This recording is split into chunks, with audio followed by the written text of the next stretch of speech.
be smooth, dry, and free of debris and/or any other irregularities prior to installing the mechanically attached roof system. The properly positioned membrane will be attached using FTR Magnum fasteners and FTR Magnum stress plates installed through the membrane and insulation assembly and engage the structural decking. The fiber-tight membrane rolls include a control line for overlap and markings spaced 6 inches on center to help with fastener placement.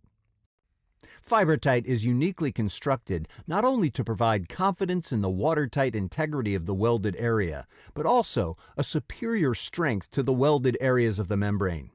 Proper welding techniques allow heat to penetrate to the fiber and essentially lock the welds down. All-purpose